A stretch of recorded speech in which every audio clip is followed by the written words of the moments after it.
Hi guys, I am back with an interview. It's been a while, but I snagged myself some Shifra Hendrie because I got FOMO when she was talking to Ellie Weber, the Kabbalah guru.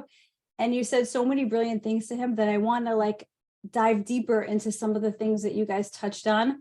The way I would describe you, I stumbled upon you on the internet like 2 years ago. And you were speaking my language. Like you really, I felt from you that you understood world events in the context of Judaism, which is gold right now because there's not many out there like you. And you're just a wealth of information and knowledge. And I feel like you've done the learning and the studying, and you know how to give it over. You're like a beautiful spiritual teacher. And I just adore you. I love you. You're like Ani Lipids to me. You guys are both on pedestals because you get it, you get the world, and you understand how to tie it to Kabbalah. So with that, I'd like to give you a minute just to introduce yourself to the people listening and how they could find you.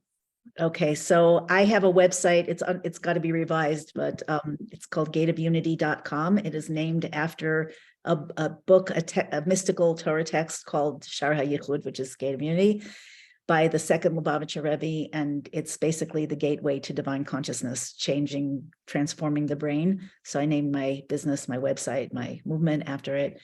So you can find me there. I have a YouTube channel, Shifra Hendrie, Facebook, Shifra Hendrie. I just got on Twitter, and if you go to my website, gateofunity.com, you can sign up for free for either my 7 Kabbalah secrets that will change your life. It's an e-course. It's 10 parts, even though it's 7 secrets. Anyway, or you can sign up for it. You can poke around and find Becoming a Luminary. That's a 10-part actual audio series of classes on the inner transformation, which is, I cannot over recommend it. It's mind-blowing, not because of me. I'm giving over what the Rebbe is teaching there and explaining, the Lubavitcher Rebbe, and this is our future. Our future is to become luminaries. Luminary doesn't just mean a person who knows a lot. A luminary means like someone who is shining out into the world, like the sun is a luminary. The moon is a reflector, God, that's a fractal comparison for God and the souls. So souls are reflectors. God is the luminary, but we are all destined to be luminaries. And that's really part of the process that we're going through right now. Believe it or not. I know. And that's really the reason I reached out to you after I listened to the conversation you had with Ellie Weber, because you said, so first of all, I'm going to put all your links. If you send me everything, I'll put them in the description box. But I actually wrote down the line that you said to him because it caught my heart. It really did. You said we will not merge back into nothingness, but we will become illuminated. And if you could just explain, because it's such a shift in the way that I've had to think, like I don't think about death anymore, which is right. I don't think that, when people talk about death, I'm like, no, that doesn't apply to us anymore. Hopefully. So hopefully, and the concept of not merging back into nothingness, but becoming luminaries. Can you please explain and expand on that? As best I can. It's going to be a little esoteric. I'll try to bring it down as much as I can. But first, I just want to say this because people might be,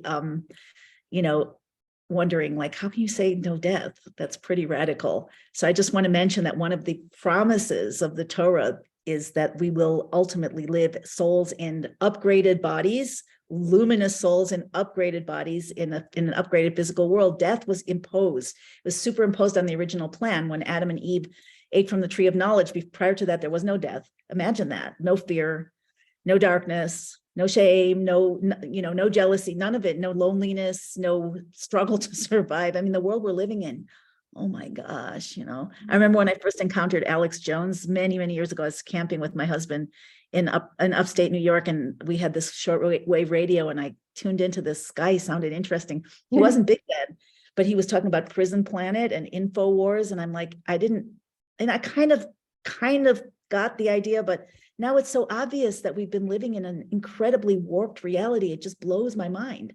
Every time I think about it, it blows my mind again, more. Too. It's so bizarre. Like we took it for granted. We thought this was normal. We thought this was life. And so, the promises of redemption that we're talking about here, a world of no death, that was all like airy fairy, like a dream. No, the Rebbe says that Gullus, that exile, is a dream. It will be like the Torah's all over this. We will have been like dreamers. It's like a bad dream, where crazy things happen that aren't possible. That's the world that we're living in. And we're in the process of making a shift, though. So what is that? Back to the topic of becoming a luminary.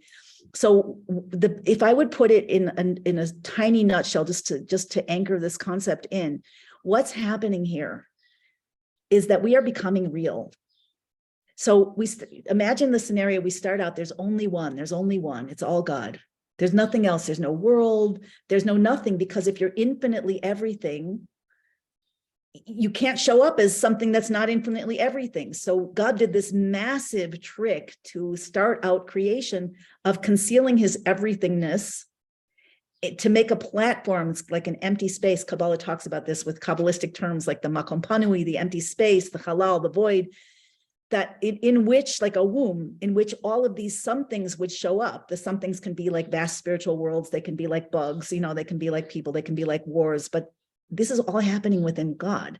And the way that it's happening is like, that idea of Michelangelo, that famous saying from Michelangelo how did he create David? He saw David within the marble and he just chipped away. So all of these things are showing up, like God is hiding the infinity so that all these different finite things can show up and work it out. And what are we working out? We're working out being actual, making ourselves real. And how do we make ourselves real? Why are we making ourselves real? So we are coming into relationship with the one, with all there is. You could even say, these are my own words. So don't, you can feel free to be skeptical if you want, but this is after many decades of thinking about what is going on here. So there are different explanations that the Torah gives as to what's going on here. One is that the purpose of creation is to transform darkness into light, so that we become vessels for infinite light that can shine down here without blowing us out of existence. Another one says tafkid hatov lahetiv, or teva tov lahetiv. It's the nature of something good to do good, and God is good. Or ana emloch, God wants to be king, he wants to rule over a people. But the ultimate explanation, and that is actually in becoming a luminary, this 10-part audio series that I'm offering to people, that's on my website, is that we are becoming in relationship with God in an intimate way. I think that I haven't read your book, but I heard Ellie say that you believe God is like, you're having a love affair. Your experience of God is like a love affair. So I think that's the ultimate truth. And I think it's incredibly deep and profound that we haven't begun to scratch the surface, even though where I am with it is places I didn't imagine until I suddenly was there. But how does God have a relationship if there's only God? Right. And the one place in the Torah I learned that God says something is not good, use the words not good. He says it's not good for man to be alone. And Adam, who was originally created male and female, back to back unconscious, two parts, it was a potential relationship, but it didn't become an actual relationship until God did this Kabbalistic thing called the Nasira, which was to separate Adam. It's called a rib, but really it's just the female from the male. Right. And then they were face to face, and now get to, battle it out, bringing everything more into consciousness, more into consciousness, more into consciousness, more into growth, more into balance. And it seems to me, and I'm saying this like it's a radical thing to say, but what the heck, we're in radical times. It seems to me that God separated, we know God separated his male and female, but it seemed like in order to have permanent relationship like that, like Adam and Eve, because it's not good for man to be alone. God doesn't want to be alone either. Even though, God is not, there's nothing but God, but being that God is everything, God is also in relationship with himself as two within the one that was always one and was always two. And I don't know how to explain it better than that it's, he's the third partner. I think I understand exactly what you're saying. It makes sense to me. He's like the overseer of the relationship. He's in there because when there's shalom bias between a man and a woman, then God can rest there. But maybe not even the overseer, maybe actually God, maybe I shouldn't go here till I have spent more time meditating on this. Go there. Running it by other Torah teachers. Well, it seems like, look, Adam and Eve Adam and Eve was one. But because it's not good to be alone, meaning you cannot grow if you're alone, you cannot have the pleasure of union, separation, and reunion if you're alone. Right? The classical Torah text, Chassid's text, Tanya talks about a love like water, which is like brother and sister, versus a love like fire, which is like male and female, in that relationship. there's in the fire relationship, there's separation and reunion, trauma and reconciliation, limitations and growth. Yeah, I don't know how deep to go, but the words that the Torah describes in terms of Adam and Eve, that the Bible describes when you read it, it's called a helpmate. I guess it's probably translated as a helpmate, but in Hebrew, as you know, it's ezer kenegdo. Ezer means a help, like I'll create Eve as an ezer kenegdo, but kenegdo means in opposition to him, literally. So you could say, or it could mean, standing apart from him, kenegdo, standing in front of him, face to face. So the Torah is full of these phrases and ideas that have double meaning. So the way that it's meant to work is that, and I just did a live where I talked about this, that everything in life and everything that bothers us about ourselves and many things of our relationships cause us to grate against each other. It's like a grating feeling, like, it's rubbing, I don't like it. It hurts. It hurts. But what is the grating? Like, what is polishing a diamond, polishing marble, sanding stone, like refining leather? It's all this rubbing thing that as you happen, it reveals the beauty within. So it seems like that's the relationship between man and woman potentially, that it's not, you can take it, you can read on many levels because there are many stages and dimensions through which things unfold. But the idea of a helpmeet that will first be against, and then through being against, through this grating, both parties come to a higher way of being and a union that has the love of fire, that passionate union of fire. I don't know that God's not doing this with himself. And I mean, when I say God, I mean God, not a piece of God that's like taking this role. How do I know that this isn't God? I'm just saying, I'm thinking a lot about this, and this is not, as we say, as we do say, Torah Sinai, this is not in the Torah per se that I know of. But when I'm looking at what I do know from the Torah, and I'm looking and feeling what I am experiencing and thinking about it, and we know that we know that Adam and Eve are a fractal, they're a metaphor for God and the Shekhinah, so the female and the male attribute also. You'll see, if you have time to learn this 10-part class that's directly, translating and explaining the Rebbe's discourse. So the Rebbe said something so radical there. And the first time I ever learned it was actually, I was giving a talk. I was asked to give a talk in New Jersey. Before I was even really officially a teacher, I was asked to teach this discourse at the Shloshim, at the 30-day commemoration of a friend who had lost a baby. I also had lost a baby before, so she turned to me, and it happened to be the week of the Torah portion of Vayishlach. So I opened the most recent discourse. Sicha means saying, talk. And what I read there was mind-blowing. I never saw it anywhere else. And I'll give you the bottom line before I say anything else. The bottom line of it is that God created on the fourth day of creation 2 great luminaries, 2 shining lights that had their own light. 2 great. They were both the same, 2 great. One was the sun and one was the moon. The sun is the male, the moon is the female. And then, as the Medrash says, and I can't claim to understand all the nuances of this, but we're taught that the moon said to God, you can't have 2 rulers in one sky. So God said, okay, I'm going to make you small, moon, and you're going to be a reflector. But I promise that in the future, you'll be restored to your original light. So the Rebbe explains, and through a very incredibly fascinating, mind-blowing, world-shifting dissertation, that ultimately our ultimate relationship with God will not be like Mashpia and Makabel. It won't be that God is the giver and we're the receiver, but it will be like intimate 2 rulers sharing one essence. Whoa. So that makes me say, it's not like we're just playing roles at that level. Ultimately, now we're playing roles, and there are levels and dimensions, and we don't want the ego to take over here, because it's the last thing that's going to lead us to the truth. I used to work a lot I do telesummits. I used to have a lot of new age, people on my list. I still do have some, but they've gotten to know me over the years. Some of them left, and some of them, are in this dialogue with me now. But it was very common there for people to say, I'm God, we're all God.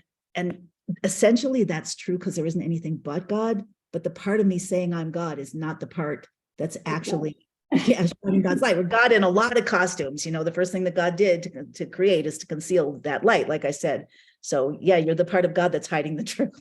when you're coming from that place. I'm not saying that's what we are. We're mixed up of both and our job is to step by step to reveal more truth out of the darkness, more light out of the darkness, to connect with God first as a king, and then as a father, and then ultimately, and then as a partner, co-creative partner. Now we can be partners in this incredible, vast unfolding. And then ultimately, that's really been the progression for me since it's like an adolescent view of God. And then, he's a scary father, scary ruler. And I always rejected those notions. I was like, no, that doesn't feel right. And the only thing that settled in my soul was when I came to think of God as the lover, like as my, just like the intimacy. yes. And that's why I've discussed this with Guru, because he's like, he can't go there in the way that I heard him say that because he's male. I don't know how that works for men. Even though I recently got an email with a little mini class from a rabbi here in Israel, and I was wondering if he felt, because I can feel the the love and passion when he speaks about God. So I don't know. It's easier if you're interesting. Yeah. So maybe they think about God as a female. I don't know, but if that's what I don't know though, but God is generally in the giver. Like Rabbi Friedman says, God, the fractal and the male female pattern, you have the givers, the creator. Right, but as the two luminaries become equal, like you said, as the two luminaries equalize, maybe it'll be easier for men to access God. Maybe. Yeah. It has to be. I have to throw out a caveat here. You guys, if this sounds radical, it's radical, and it's not meant radical. So anything you think is like too off the deep end, we don't mean that. Right. We mean it in the best possible way, in the way that we're just there's a very beautiful Torah portion, Shir HaShirim, the Song of Songs, which is King Solomon authored that, which is talks about the love, the love relationship in the voice of God. It's much more feisty than what we're saying right now.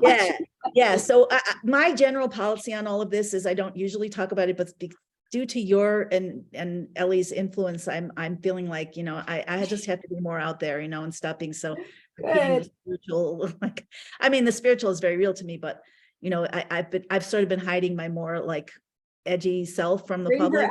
Bring her out. We need her. It's time, but we want to be, in general, this is what I say to myself, and this is what I would say to anyone. You want to be really careful with things that could lead you in the wrong direction. God is a big God, and there's a reason why we have to have that imprinting of God as a stern father and God as a king, because we're not here to be anarchists, because the ego is very strong. Yes. And I think that's what the inner meaning of that story of the moon, that there can't be two rulers in the same sky, without the refinement process, without becoming reflectors, without nullifying all that aspect of ego, we cannot rise as humans.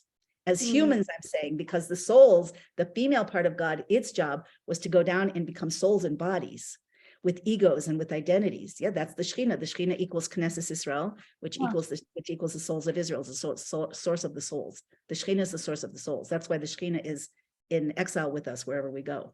And that's why we receive carrying it. And the male aspect of God stayed in heaven, stayed up. You want to call it heaven, wherever that is. Heaven's right here. Yeah, there's only here. There's no other place. But yeah, there are other only here. That's a whole conversation in and of itself. Basically that. Yeah. So the Shekhinah had the female aspect of God actually became the source of all the souls in the bodies. To have a soul be in a body, first of all, the body's physical. Tell me if this gets too deep. Yeah, I'm just here to go. I'm loving every word. This is what I wanted. Okay, so the physical world is very mystical also, because the physical things are innately able, potentially able to have the consciousness, to experience the consciousness of God's essence. That's why physical things have the possibility of blocking off the truth. Like, when something's physical, and let me just finish the statement, then I'll explain it. Spiritual things have the potential to experience the consciousness of God's light. Like the soul can experience God's light. That's what it does. It says in Kabbalah, it says about the souls that before they come into the bodies, they're basking, like you would sunbathe, they're basking beneath the Kisei HaKavod, the throne of glory. They're just feeling the bliss of God's light and presence. They're in passionate love. All they want to do is disappear into God.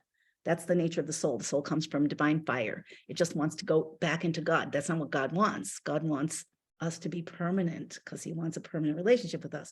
So in order to make that happen, there's a big risky process that's called creation, where God creates physical bodies in a physical world. The nature of physical, what is physical? What is, if you physical things could talk, what would they say? I exist. I'm here. I'm real. Nobody can be where I am. I take up this space. I'm the center of the universe. That's the quality of physical experience. That is the reality of God's experience. So here you have the physical fighting with God. You know, God's not real. I'm real. I don't see no God. I just see me. I see the computer. I see the wall.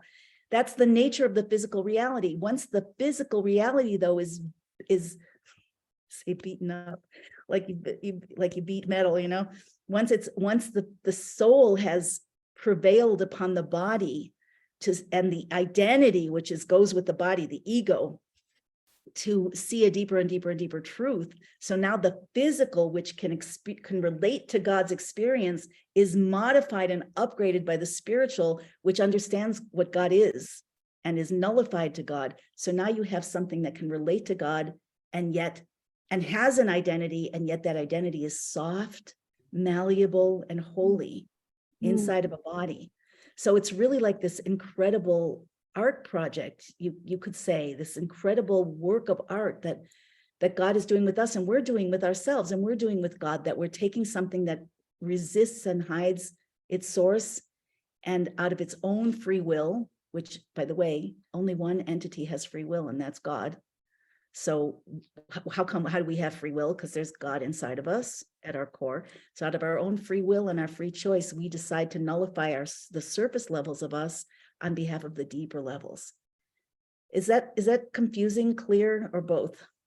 That is clear. I mean, it resonates completely with me, because for me, the way I articulate what you're saying is that God gave us free will in order to see if we would use that free will in reaching back to him.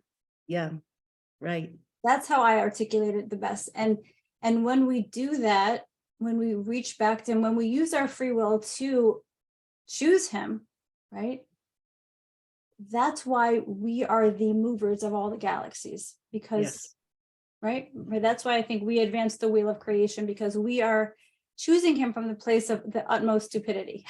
Yeah, except that inside of our stupidity is God himself. God is hiding in here. That's the female aspect of God, is hiding within the core of the soul. So is he waiting? Is the purpose of creation, my question to you then, is the purpose of creation, is God waiting to see if he'll choose himself?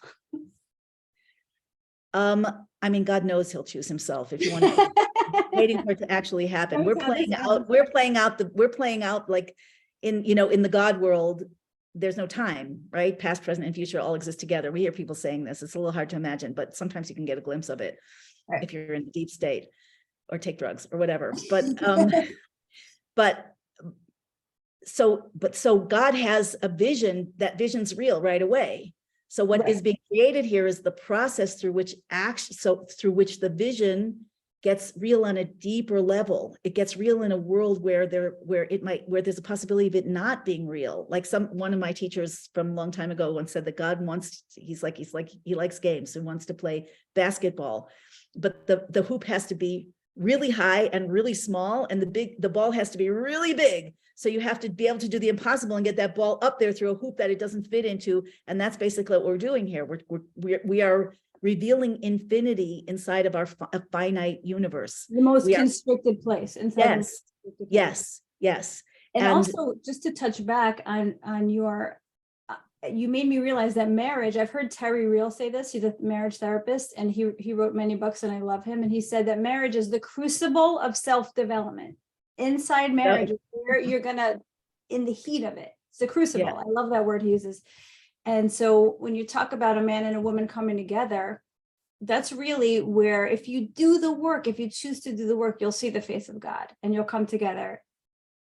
So and a lot of that work is nullifying the ego and a lot of that work though, but it's a paradox, because a lot of the work is nullifying the ego, but that only gets you to the place of light. Then you're like a disembodied soul. Oh, I'll just do it, whatever. Right.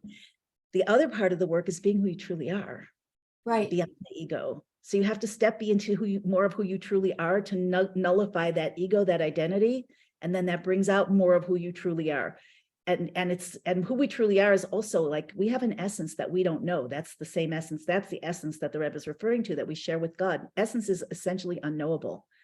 But when the closer we get to that essence, the more of that light from the essence, that experience, that ultimately the Torah says we'll see God eye to eye, ayin ba'ayin, that we will experience, we'll see as God does.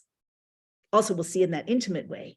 So I have to ask you some marriage advice. Could I ask you some marriage advice? If my husband is not on the spiritual path, let's say, he's not, it's just, it feels like the work is like leaning towards one side sometimes. How can I? You feel like you're doing more of the work.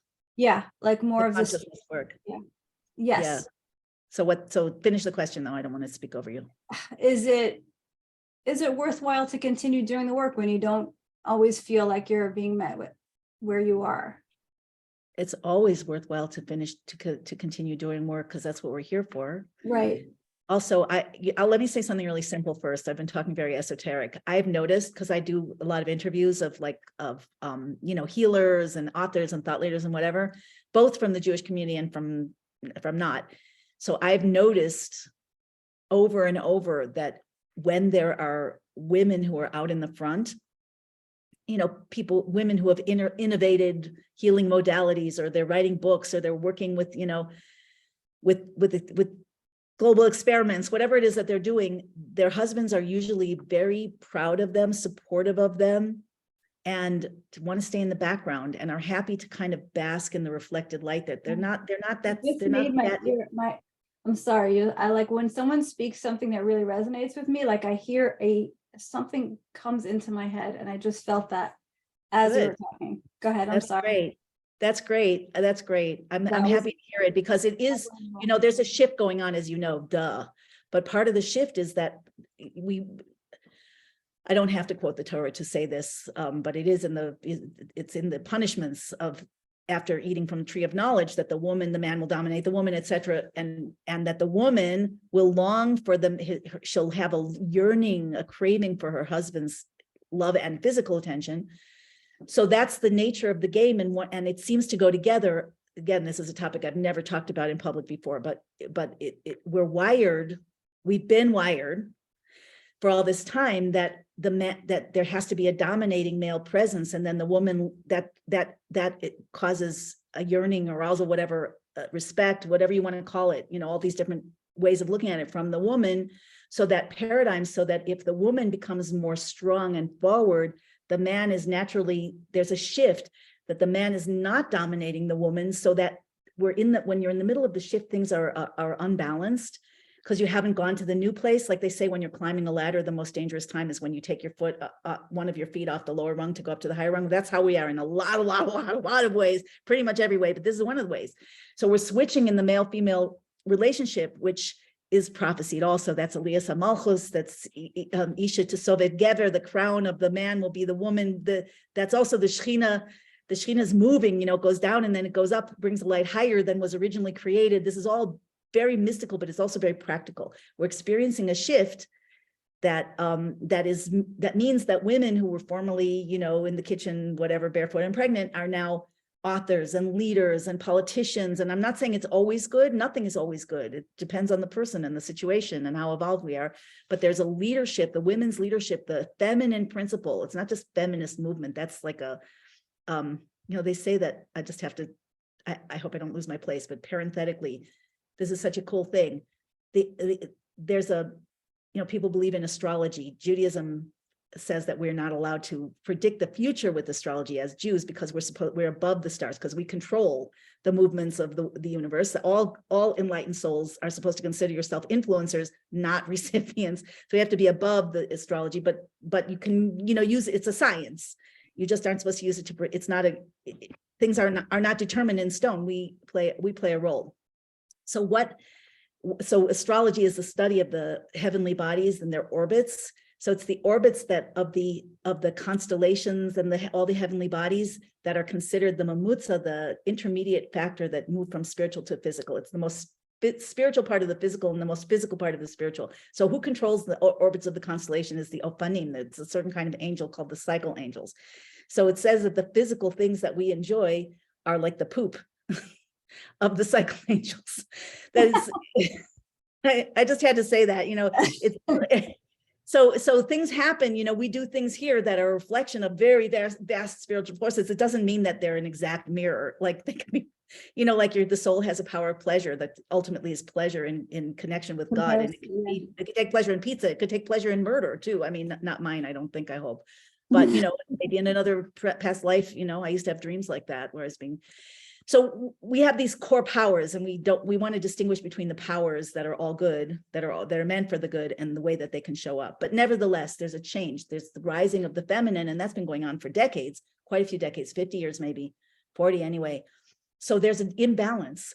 There's a shift from one rung of the ladder to the next. And the old paradigm of needing to feel that your husband's strong and tough, and he's the one who's leading, that causes that respect and that desire and that fulfill, that satisfaction, that feeling of safety that I think a lot of women are missing now, especially strong women who are innovators, who are out there making things happen, who are at the edge, who are at the edge of consciousness and the edge of, whatever it is. So there's that gap. So I just wanted to say, I think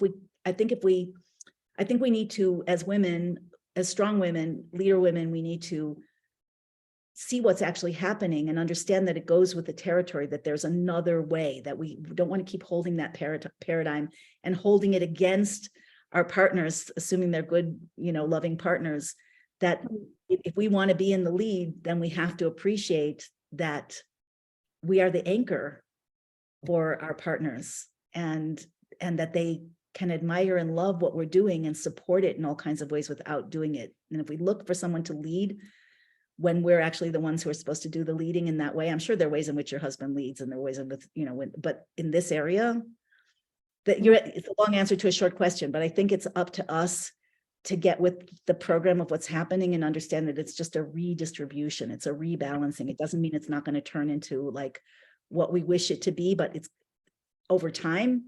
But it's not going to be in the same old form where we're the little woman and that's the big strong man. Right. We're in a time of polarity transition, of pole shift. Yeah. And to maintain polarity in the relationship is so important. And yes, so it is. Yes, it is. Yes, it is. But that's also, I mean, it also, how in the story we are, we're all living in stories, right? So how in the story we are, that's how disempowered we are and unable to actually feel the polarity we are. When from the story, if the story doesn't match on the outside what we have in our head, everything goes to hell. But if we're not, I find, and more as I get to the deeper levels, which is happening really fast right now, the more we can be out of the story and in the presence of the deeper reality and feeling God and feeling, the unknown of what we are and what someone else is and what this is, the more we're actually present sitting for. I've had in the past, my birthday was 2 weeks ago, and I had some incredible experiences on my birthday, which started with many hours of crying over several days, getting out of a disassociated sense and into incredible joy and incredible sorrow. And I knew it was good. It's like it's an unfolding. And then came times like multiple days where I was not in a story. I don't remember experiencing that ever. That's great. I'm not saying I'm always there. The story comes back, but I can feel it. It's accessible. And when I'm not in a story, everything is completely different. Relationships, polarity, everything. Right. You have that it's alive because it's alive. Yeah, it's alive. Yeah. When you're alive, you're feeling everything. And when you're feeling everything, you're feeling it. Other people around you are feeling everything. And when everyone's feeling everything, it can be pretty mighty. Right. You can influence really your surroundings. You could really bring everybody to where you are. I don't even think you have to do so much you can, yeah. But I think just being in that place, I think something happens. I think when a person's sitting in deep presence and awareness, I think that the people that they love that are around them, especially, a spouse, a soulmate, I think that and I found this with other people, and I find that it's contagious. If a person wants to be present with you, and how do I explain it? It's like what makes love exciting? What makes love like fire? What makes polarity exciting? So it's either the story and people are playing their roles, like you're in a play. That works if it's there, but it's usually not there, especially in good relationships. Or being really alive outside of a story when every moment is trembling with life force. It's so good. Yeah, it's really good. It's really good. So you can't have a story about it. You have to just, you have to experience. Yeah. But you asked me a question, so I'm just trying to explain in a context. And the only reason I have anything to say is because I relate to the question. Because you're And living it. We're all living yeah, it. but I think we all are. I don't know Yeah. any woman in this position who isn't living this. And so, good that we talk about it. And again, we go from an old form. This is happening in the world everywhere. So much of the old even the old that we liked is being disrupted. Our comfort zone is seriously, seriously out of whack and getting more so. So we have the choice here, because we're conscious, we have the choice to hang on to the old. And sometimes it's so unconscious. So we want to be conscious of it. That causes symptoms. When we resist the change, it causes symptoms, all kinds of symptoms, because we're meant to move. We have to move. So when we understand that there's a loss here, but that we're in an intermediate state that should be a state of flow as much as possible, break down and break through and discovering, crying and laughing and everything else, and getting together with other people and talking truth. That's really, really important.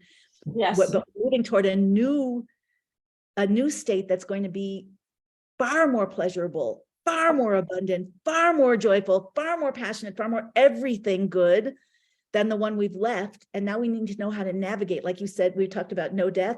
And I said, I hope, because we're in a state from a world that has death superimposed on it to one of redemption that doesn't. But now we're in the intermediate place, which is like birth. It's and it's intense and it's dangerous.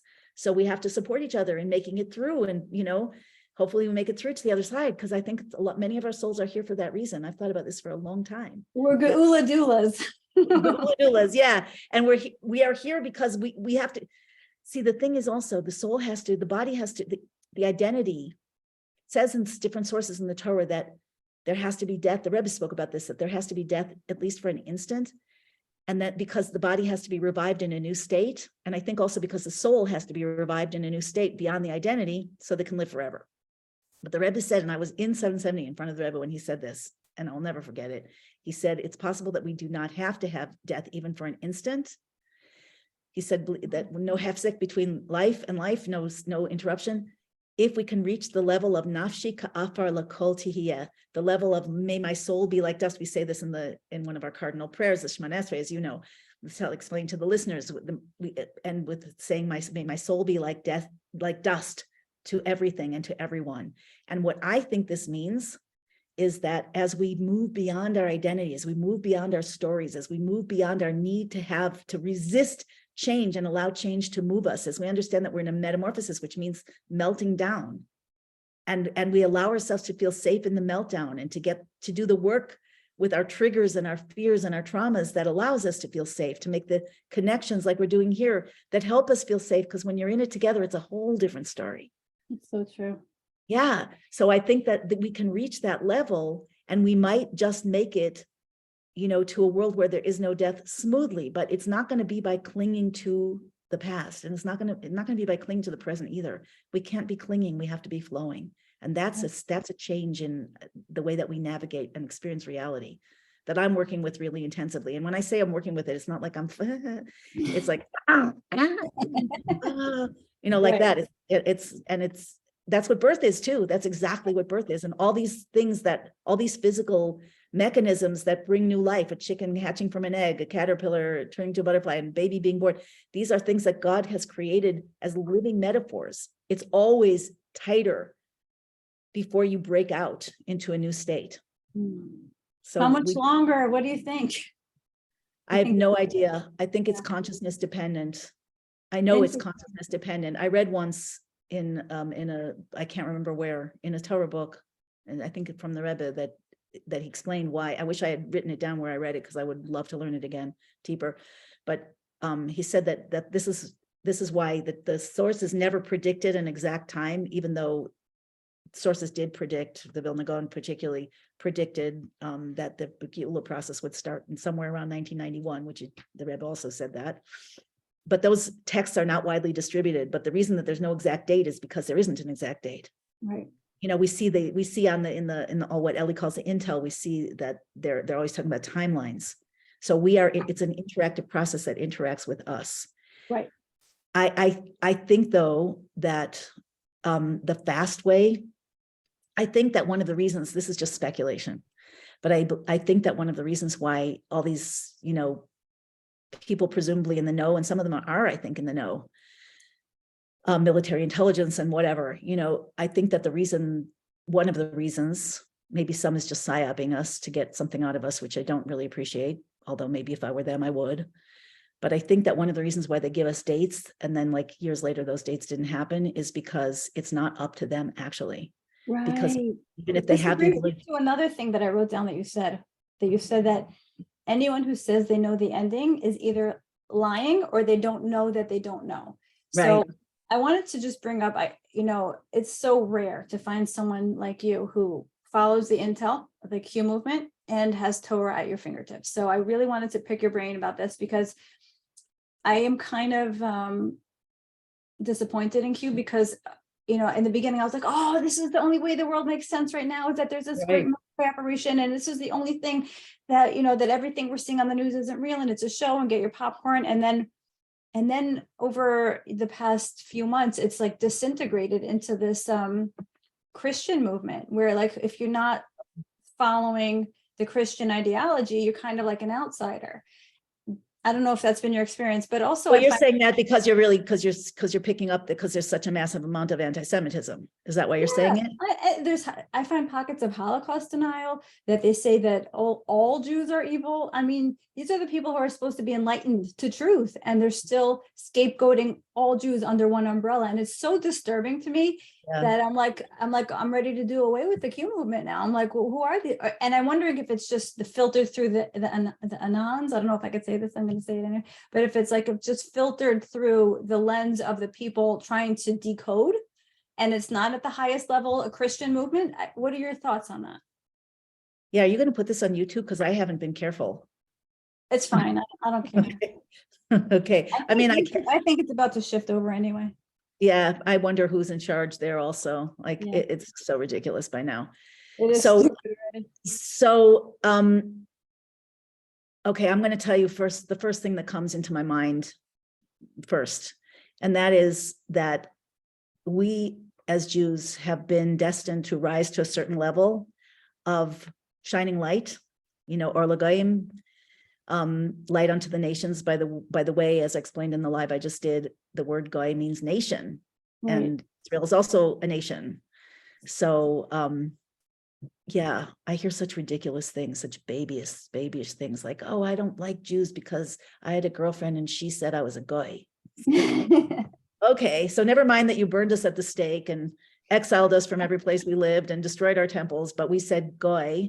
Your girlfriend said, I mean, it's really stupid. Oh, it's Thank you for bringing that up. It's so refreshing to say that.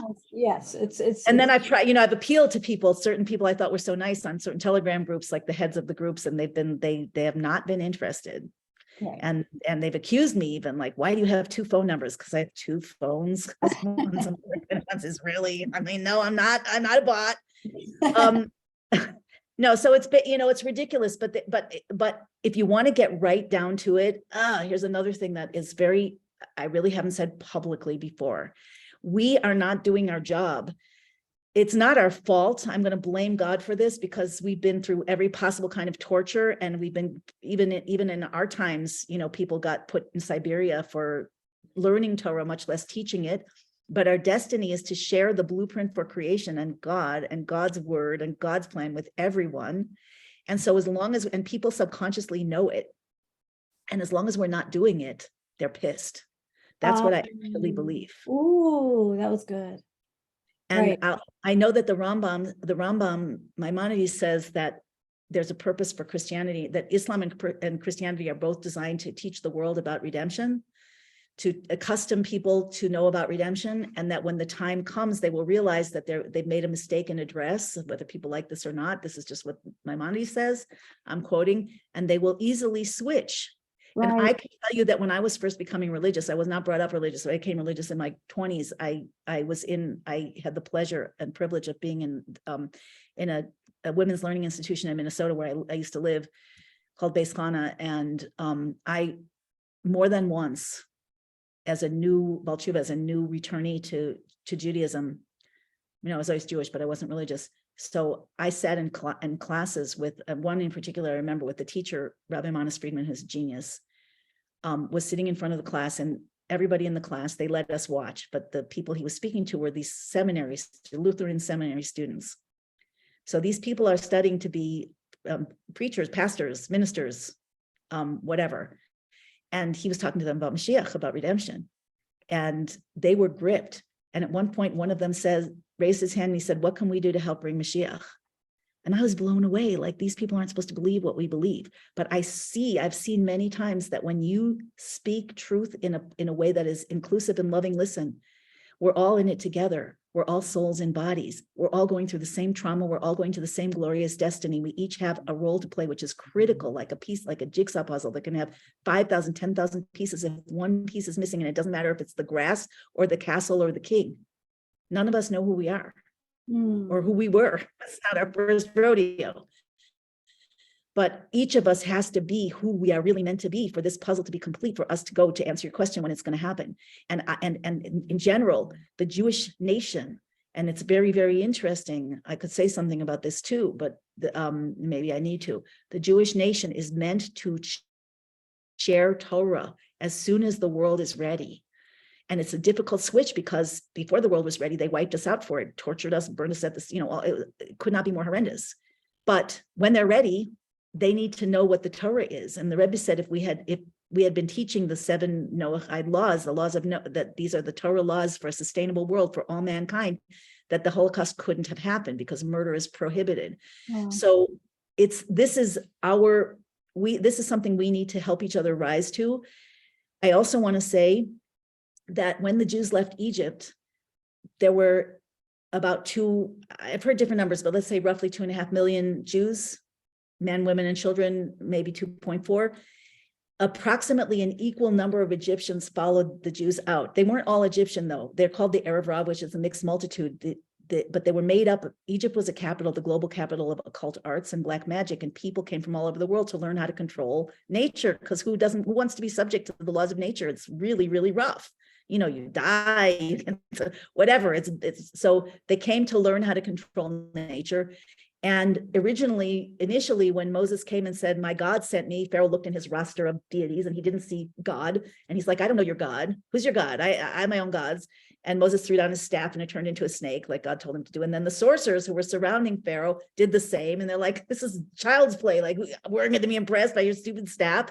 And it was only after the 3rd plague that they couldn't imitate the plagues anymore, the plague of lice, that the sorcerers started to get nervous, and they started to advise, say, that there's something here, this God, like, he's got powers we don't have. And I think we better start listening. And Pharaoh, at first, the first half of the plagues just didn't let them go. And then God started to harden his heart, because that's part of the process, because God wants to break through the hardest resistance possible. But who were the people, and to make a long story shorter, who were the people who followed the Jews out? The approximately 2.5 million non-Jews was these people, the ones who fought against Moses. They were led by Jonas and Yombus, who were the sons of Bilam, of the Balaam, I guess that's how the English Bible says. They were the original oppressors of the Jews who followed the Jews and Moses out of Egypt and asked to be converted into the Jewish people. And Moses, I think it's the Medrash, I'm not sure what the source is, but records a discussion between God and Moses, actually almost an argument, where God said, "Don't accept them into the Jewish people. They'll cause troubles for you from now until Mashiach comes." And Moses wanted them. He said, "I want them also to be part of to connect to God, to believe in God." So listen, it's not your fault and it's not my fault. I think, but they have done so. Now, I think it's the same enemy. Yes. Yeah. So okay, there's so many things to say about this. It's also a halacha. It's called a halacha. I learned this, that that Esav soned Yaakov, that Esau will hate Jacob until Mashiach comes also, because there's a grading, there's a pressure, we are meant to become better. I'm not excusing it. I hate it and resent it. And but the fact is, so half of the Jewish people, literally half of the Jewish population that received the Torah, was the oppressors of the Jews. That became an incredibly strong 5th column. And the Zohar and other sources say that these will be most of the leaders of the Jewish people in the times of redemption. Hello. So we don't look good. And, it's sorting it out is a little bit beyond me because I'm very careful about Jewish law, about Torah law. Like, I don't like to I'm not going to make up my own law, but there's going to be some sorting out to do because George Soros is not, oh, I shouldn't have said that. George S. is not, I mean, and that's what I don't appreciate in the Q movement, that they don't make the distinction, and they should. They don't know though. They don't. Some of them are some of them are arrogant. Some of them are arrogant SOBs. I listened to one today. Some of them are, and that's the way it is. That's what it is, and that's what it is. And that's the answer, right? And the Jews are the Jews have been the easiest target, and they're continuing the work of the cabal. That's it. And Israel was set up. Israel, I'm positive now that Israel was deliberately set up in order to look bad, so that the Jews would take the rap for for the enemies of the Jews. This is like, it's so deep how we've been set up. Why have we been set up? Because we are meant to shine our light. Everything possible is being thrown at us so that we can't do it, so that we're scared to do it, so that nobody wants to hear it, so nobody wants to see it. Right. So that it's really, really, really intense. And look, it's just the two of us right now speaking it out. We're just here and we're saying it out loud. We're saying it out. I'm asking for divine help, that there should be only positive consequences. Run from the top to the bottom, from the inside to the outside, only positive consequences. It should be that this time it requires no loss of life, and it's just going to be revealed in such a peaceful way. Amen. Amen. I mean, if the world, they say if the nations of the world would know how many blessings come to them from the temple, the Jewish temple, which is a house of prayer for all nations, they would send armies to support it, to protect it. This is all one giant illusion. It's the snake, it's the primordial snake. And but you could consider that it starts with you. I don't mean you, Gila, specifically, or me, Shifra, but yes, it starts with each one of us. How confused are we? How much of the truth do we know? How much of the truth are we willing to live with? How much of how much are we willing to move from what we think we know to what we don't know, to what we're destined to know? How much leadership are we willing to take beyond our comfort zone? How much, I can't tell you how many precious hours, days, weeks, months, years I waste. I saw the Israeli government do, or whatever, instead of like, you got to go deeper. We have to connect. This is a divine process. We have to connect to God. Right. Foremost, understand the prophecies, understand what's going on here. What I know is only the tip of the iceberg, and I know a lot more than we have time for me to share, and I'm sure you do also. But to be able to go deeper, to explore what is really happening here, and to understand that it's a divine unfolding, and we're one organism, all of humanity, not just who lives now, who ever lived, who will live. All of us are one. It says this in Hasidus too, in Kabbalah. We're all cells in one body, the one body of the great Adam. Right, the Adam Kadmon. And when I hear Q say they're saving Israel for last, I don't even think they realize what they're saying when they say that. I'm still holding that there's such a stranglehold on Israel that they're taking care to disentangle. I almost see a poison ivy vine. How do I describe it? It's like, I don't take that in a bad way. I know everybody in a way. I'm still believing that it doesn't mean what they say it means. You're breaking up a little bit. Last, because Israel is where the deepest darkness is, intended to make sure the rest of the world is sorry. Oh no.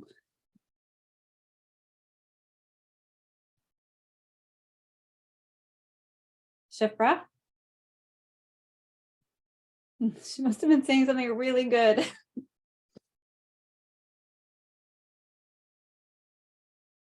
See if she comes back.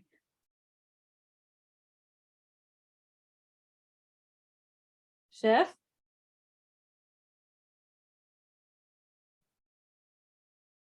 Are you there? Chef? Are you back? I hear recording in progress, so let me see. Yeah, I'm back. Okay, good. Phew, my Wi-Fi switched on me. This isn't the good one, but I can try to connect the better one, but it told me I couldn't connect, and then I got disconnected. Should I try? No, you're better on this one, actually. Okay, good. Okay. So go back a sentence or two, because you were saying about Israel being last. Oh, so I think that Israel has been set up. I don't know if you ever saw, man, there's so many things that we're talking about that I haven't talked about before. Did you ever see that letter to Albert Pike, or from Albert Pike, about the 3 world wars? Yes. Yeah, okay, so he talked about the Zionist movement, and basically the idea that they would get all the Jews to one place, and then they would pit them against the Arabs, and then they'd all wipe each other out. Right. Our nice friends, our nice overlords, always thinking of new ways to entertain Very us and creative. themselves. Yeah, Yeah. very creative. So I know that the Rebbe and the previous Rebbe, this is touchy, so I want to make sure that it's clear. The Rebbe's God, the Torah. I have to say, I mentioned this in my previous live. I made a website. Did I already say this? www.thetruthaboutisrael.org. I did this website with my husband in 2008 or 9. www.the, you have to have the truthaboutisrael.org. Okay. The.org, thetruthaboutisrael.org. There's a lot of prophecies in there and explanations, and a 60-minute commercial that we did explaining, our claim to the land, etc. Things based on things that the Rebbe said. But it seems that the Rebbe is 100%, all the Rebbes, all the Torah, the first Rashi, the Rashi is the premier commentator on the Torah, that every single Jew who learns the Bible learns Rashi.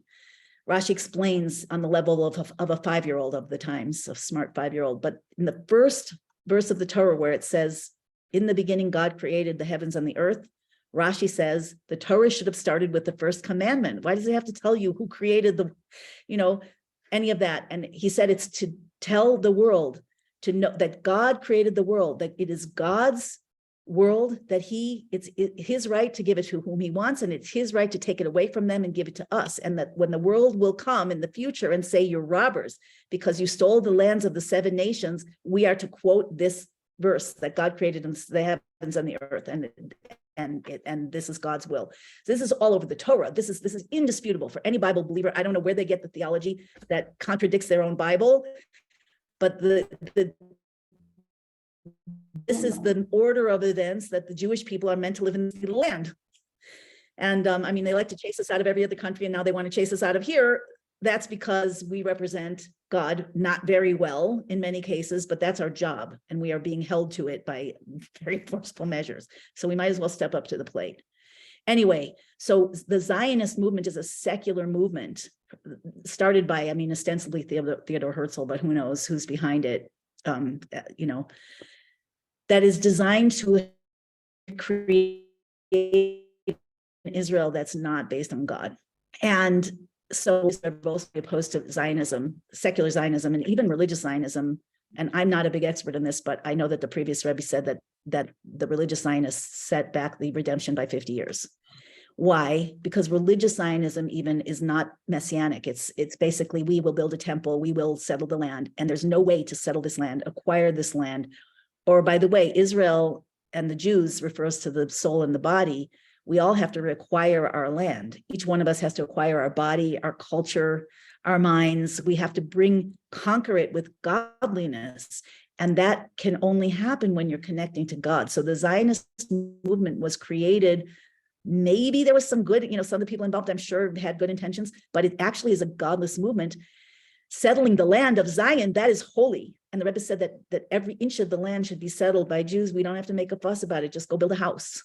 And it's interesting, the world is so opposed to us building houses. There are Arabs building houses all over the place. The world's not, nobody talks about that. But the Jews building a house in Israel, oh my gosh, world war, who knows what.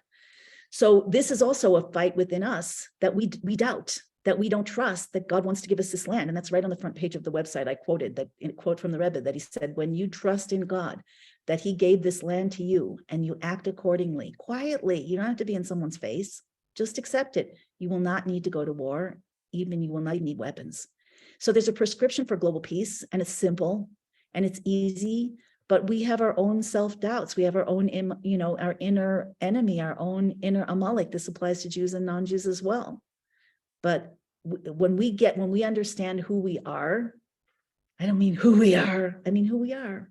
Like, leadership begins with being who you authentically are. When every person understands who he or she authentically is, or at least is willing to search for that, and know that God is within you, and know that nothing that is, against God can sustain. And we understand our ego is not our best friend. We don't have to hate on it, but we have to educate it. And when we stop being biased toward our, the things that make us more comfortable and start looking beyond that, and, mostly seeking out God, then things will go really, really well. So Israel has been set up, to go back to the question of why Israel's been set up every possible which way under the sun, and probably beyond it too. So it's in a very precarious position. I used to sit when I lived, now I'm in Sfat in the north. I used to live in Jerusalem for 8 years, and I used to sit on my porch and I could see the Temple Mount was just like a kilometer and a half from me. And I would feel almost like I could see the mountains. You can be most places in Israel. You can see Lebanon, you can see Jordan. It's tiny. And I used to think when I first moved here, wow, it's so strange being here and you feel so safe where the missiles of your enemies who want to kill you are pointed from every direction, and they're infiltrating, and they're inside, and God is protecting. So it's only divine protection that has allowed us to exist. We're a divine story. So I think Israel for last, I take it as good. I've heard from somebody that I think was part of the Q team, said that it was infiltrated after the first year. And I think that it was pretty good and not anti-Semitic at all, at least in the beginning. And I don't know still that it is.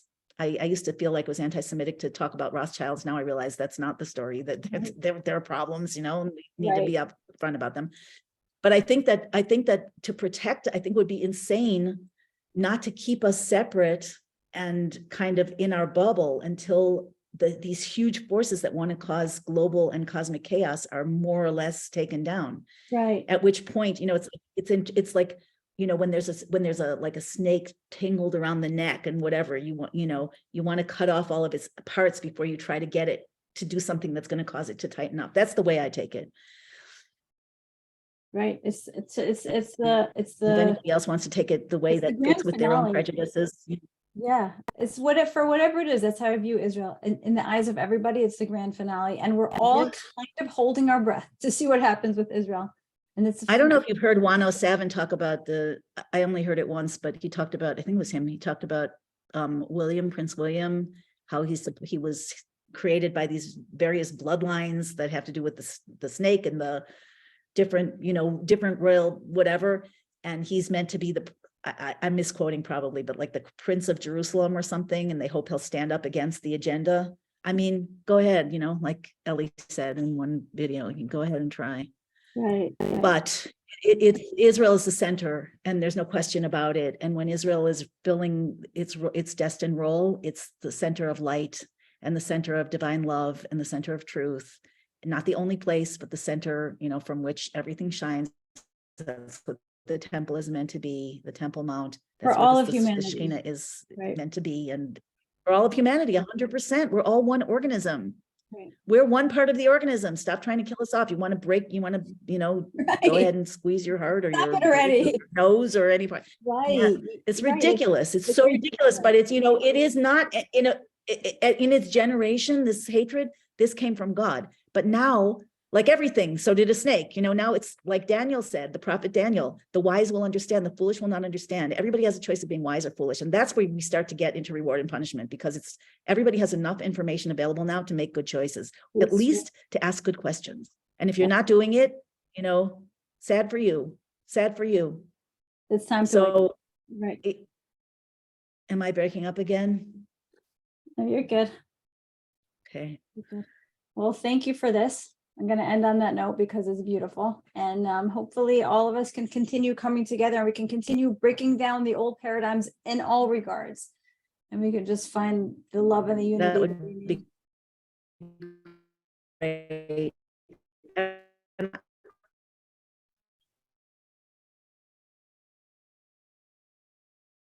Oh no, I lost her again. Okay, Shifra, thank you so much for joining. I'm not sure if you could hear me, but this was fantastic conversation, and I appreciate and love you. Mwah.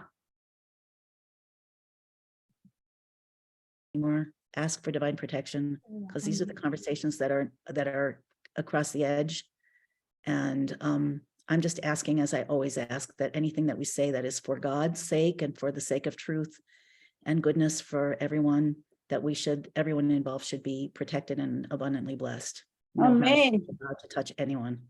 based Amen. on- Thank you. Beautiful. Thank you so much. Okay, Gayla, thank We'll you. talk soon. Thanks. Take care. Take care, everybody. So much Take care, love from everybody. Israel. Bye. Bye.